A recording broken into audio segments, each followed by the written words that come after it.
The gender pay gap between full-time working women and their male counterparts is now the smallest on record. According to the Bureau of Labor Statistics, last quarter, women received median weekly earnings of just over $1,000.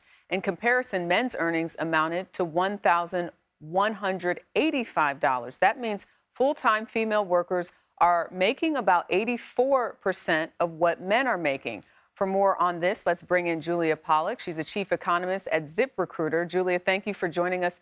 Why has this gender gap become the narrowest on record? What's behind all of this?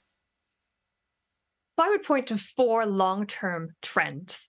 First, women are getting more education and they're having children later, and so they're focusing on their careers more. Second, some of the fastest growing occupations right now are majority female occupations like nurse practitioner, like pharmacist, like health services manager. Third, norms are changing. More fathers are participating in childcare, and women are increasingly entering male-dominated fields like construction and computer-related fields. And finally, and this is really important, jobs are becoming more flexible. And remote work expanded fivefold since the pandemic. And that is also allowing women to balance family and career to a larger degree. And I also wonder, with women even being the breadwinner in some of the households, is there more of a necessity to make sure they are getting paid too if they're the ones that are taking care of everyone? Absolutely. Women are a rising share of breadwinners, a very steadily increasing share. And so, that means they're investing more in their education, they're putting more time into work, and all of those things are narrowing various gaps. Importantly, these latest figures show median earnings from April to June of this year. Is it inevitable that they will drop for women during the third quarter, which covers July to September, as children are let out of schools for the summertime? Not at all. So there's no trend like that in the data. Often the gender pay gap continues to narrow in the fall.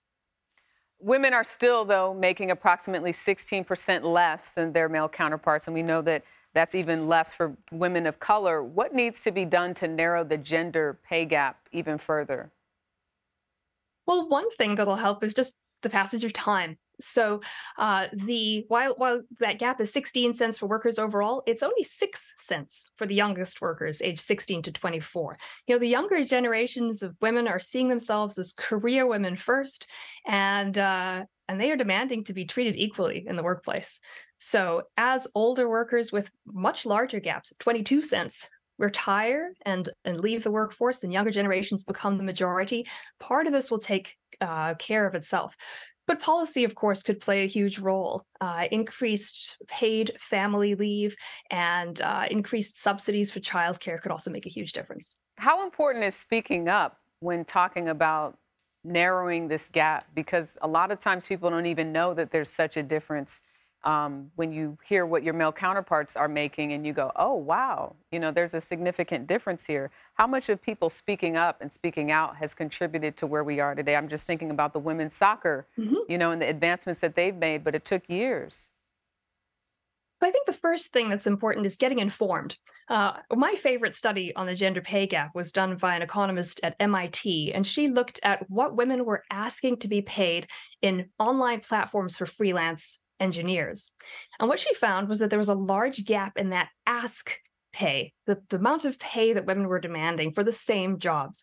Once that platform made a small change and pre-populated the ask box with the pay that employers typically offered to workers for that kind of job, women actually raised their bids to the number in that box, and the gap completely vanished. So part of the problem is that because often in these male-dominated fields like tech, like law, women just don't know what the going rate is. And because often women are less confident than men, if the salary negotiation opens with the question, what do you expect to make?